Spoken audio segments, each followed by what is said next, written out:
नमस्कार।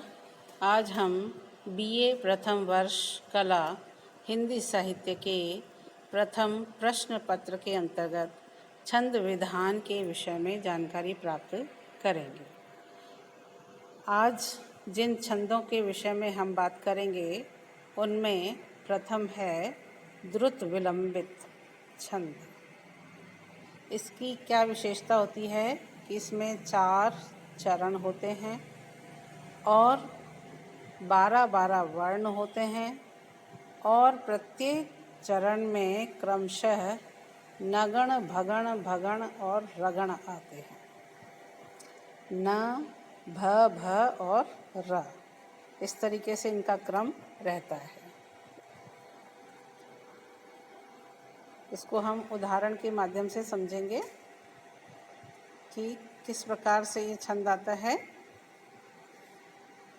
4 चरण हैं इसके, तो पहला, दूसरा,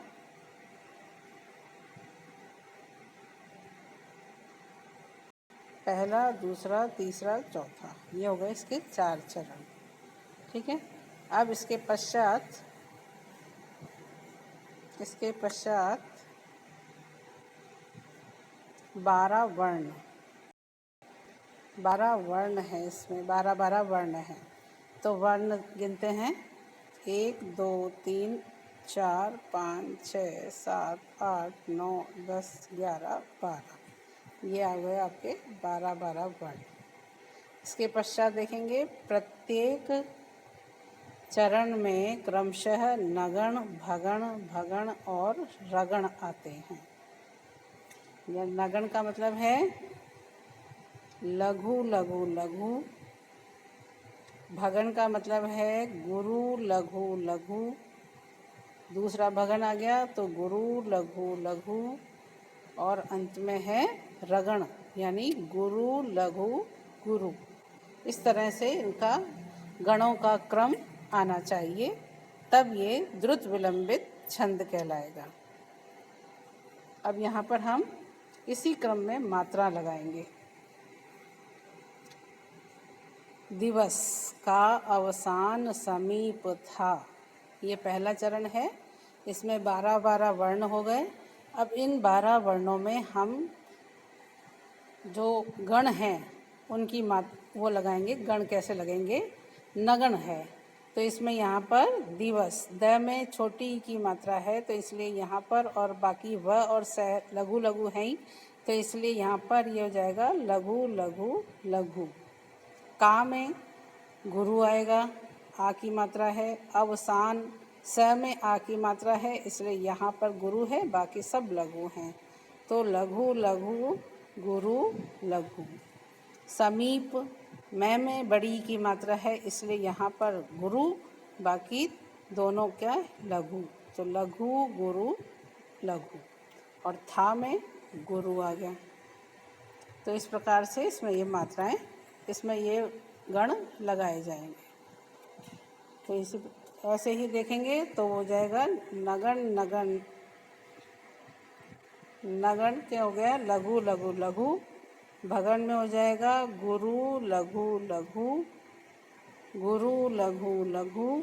और रगन में हो जाएगा गुरु लघु गुरु।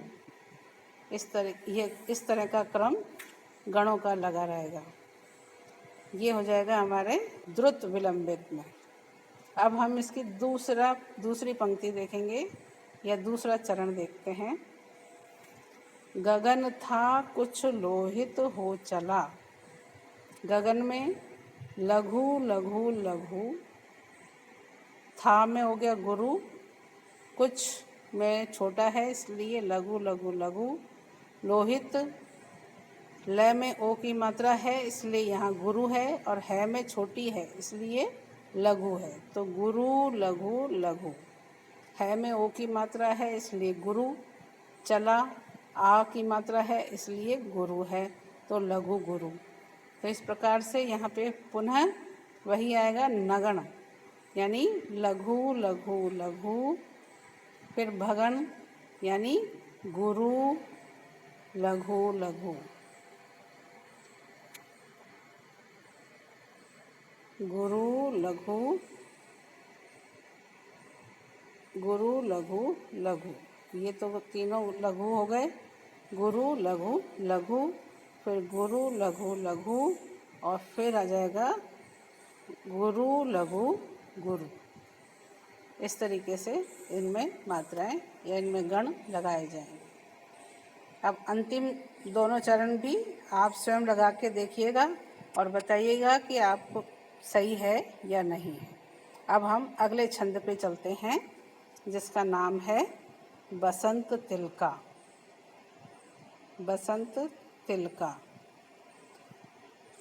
यह छंद जो है समवर्ण वृत्त छंद है। समवर्ण यानी बराबर बराबर इसमें वर्ण होते हैं।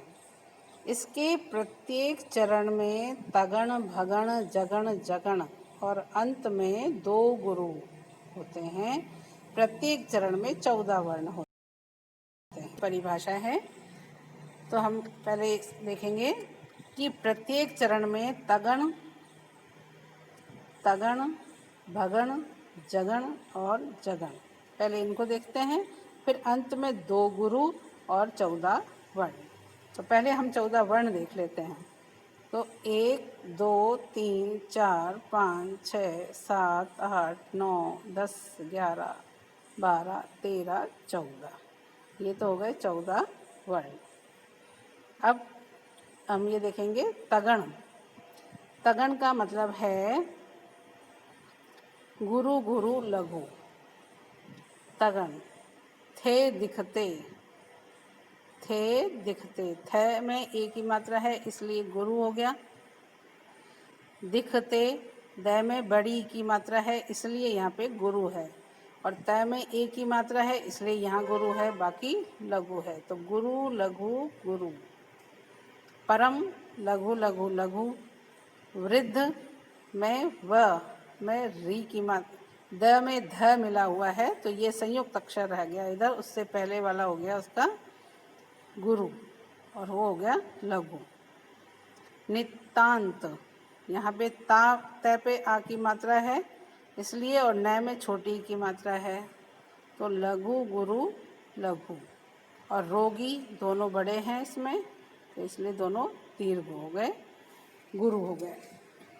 तो अब यहाँ देखेंगे कि ये क्रम इसमें देखने को मिलता है कि नहीं। कौन सा क्रम? तगण का। तगण यानी गुरु गुरु लघु, भगन यानी गुरु लघु लघु, जगन लघु गुरु लघु, फिर दूसरा लघु गुरु लघु।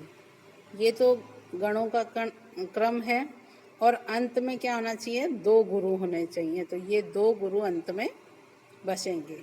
तो इस प्रकार से ये क्रम हमारे इसमें छंद में होना चाहिए।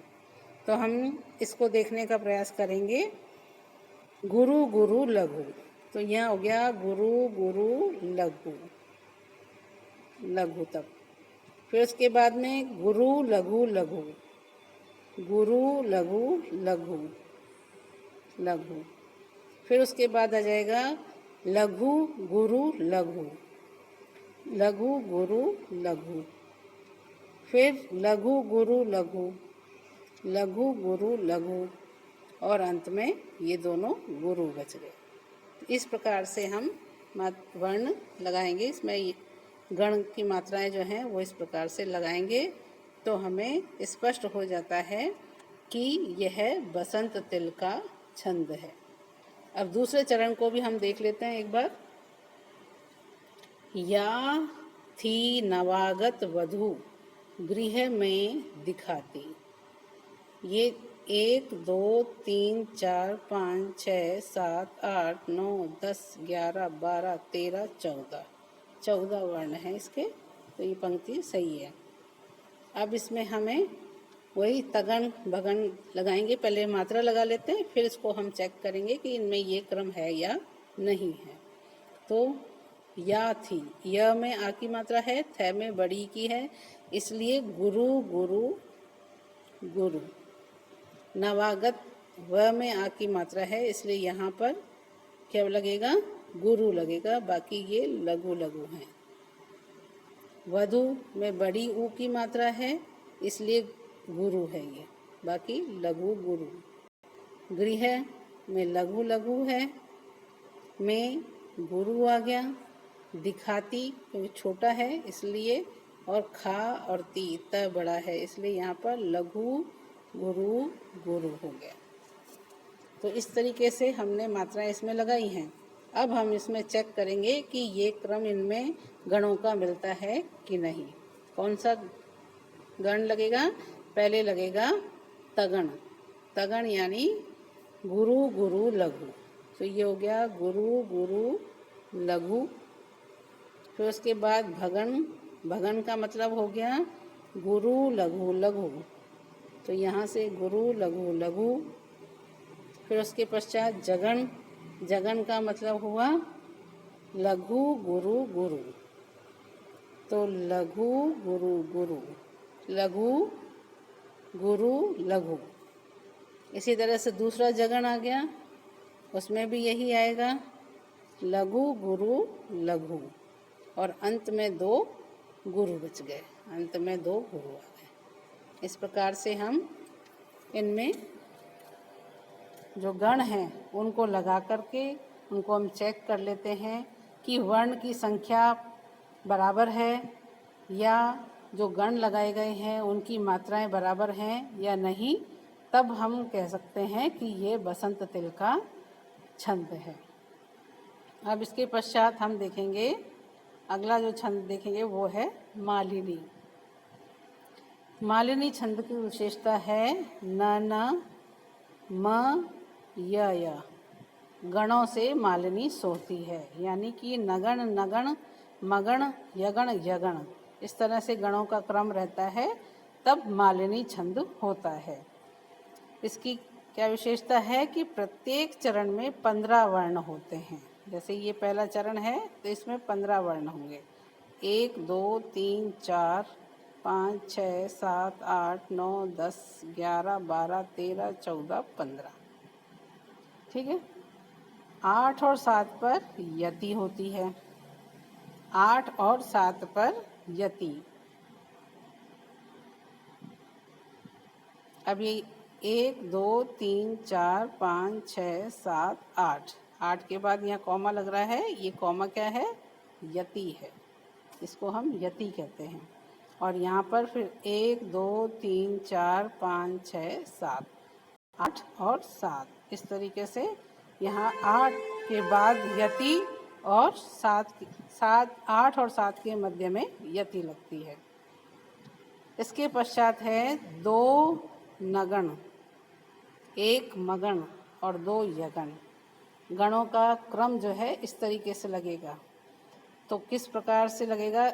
2 नगण का मतलब है लघु लघु लघु लघु लघु लघु। 1 मगन का मतलब गुरु गुरु गुरु।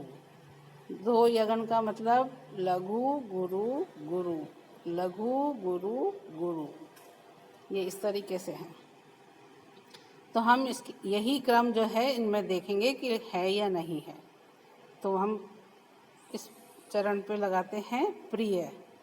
प्रिय में छोटी ऊ की है, छोटे ई की मात्रा है। छोटी ई की मात्रा होने से यहाँ पर लघु आ जाएगा और प्रिय। तो लघु लघु, 2 लघु आ जाएंगे इसमें। पति यहाँ पे भी छोटा है इसलिए दोनों लघु लघु हैं। वह में भी दोनों लघु लघु हैं। मेरा में ए की मात्रा है और र में आ की मात्रा है, इसलिए दोनों ही क्या हो जाएंगे? गुरु हो जाएंगे। प्राण एक तो हो गया गुरु और दूसरा हो गया लघु, तो गुरु लघु। और प्यारा तो यहाँ या और रा दोनों हो गए गुरु गुरु। कहाँ क हो गया लघु और ह जो हो गया वो हो गया गुरु, और अंत में ये गुरु है ही। इस तरीके से ये क्रम इनका रहा है। तो हमने ऊपर चेक कर ही लिया कि नगन की मात्रा क्या है, मगन की क्या है और यगन की क्या है, उस हिसाब से हमने लगाया है। तो ये बिल्कुल सही यहाँ पर हिसाब बैठ रहा है। अब इसी प्रकार से हम दूसरी पंक्ति जो है या दूसरा जो चरण है उसमें भी हम गाने का प्रयास करेंगे, क्योंकि इसमें कितनी मात्राएं, कितने वर्ण हैं? 15 वर्ण हैं। तो ये 15 वर्ण जो हैं वो इस पंक्ति में आने आवश्यक हैं। जो दूसरी पंक्ति है या दूसरा जो चरण है, इसमें 15 होने चाहिए। 1 2 3 4 5 6 7 8 9 10 11 12 13 14 15 और ये हो गया 16। तो ये यहाँ ये एक जो है इसमें वर्ण ज़्यादा आ रहा है। तो ये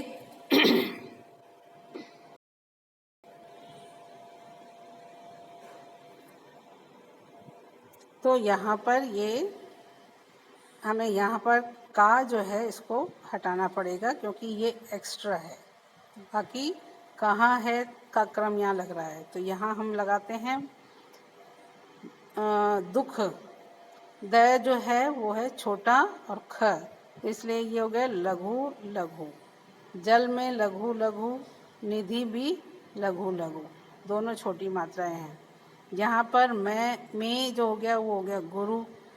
डू, ड में ऊ की मात्रा जो है वो बड़ी है और ब में भी, इसलिए गुरु गुरु। और सहारा में लघु गुरु और गुरु, लघु गुरु और है में गुरु। अब देखेंगे हम इसमें 3 लघु लघु लघु, दूसरा लघु लघु लघु, गुरु गुरु, लघु गुरु गुरु और लघु गुरु गुरु। यही क्रम बैठा है। तो यहाँ पर ये का जो है ये नहीं आएगा, ये गलत है। इस तरीके से हम इसको चेक करें, क्योंकि कई बार किताबों में गलत प्रिंट रहता है, तो इसलिए हमें उसको सही नहीं मानना है और अपने अनुसार, परिभाषा के अनुसार उसमें सारी विशेषताओं को जांचते हुए उसे चेक करना है, तभी हमें उसे सही मानना है। अन्यथा ये छंद गलत हो जाता है। तो इसी प्रकार से आप बाकी जो पंक्तियां हैं उनमें भी आप मात्राएं लगा करके, गणों की मात्राएं लगा करके उसको चेक कर अभ्यास करें, तो आपको छंद जो है वो आसानी से समझ में आने लगेगा। आज के व्याख्यान में इतना ही। धन्यवाद।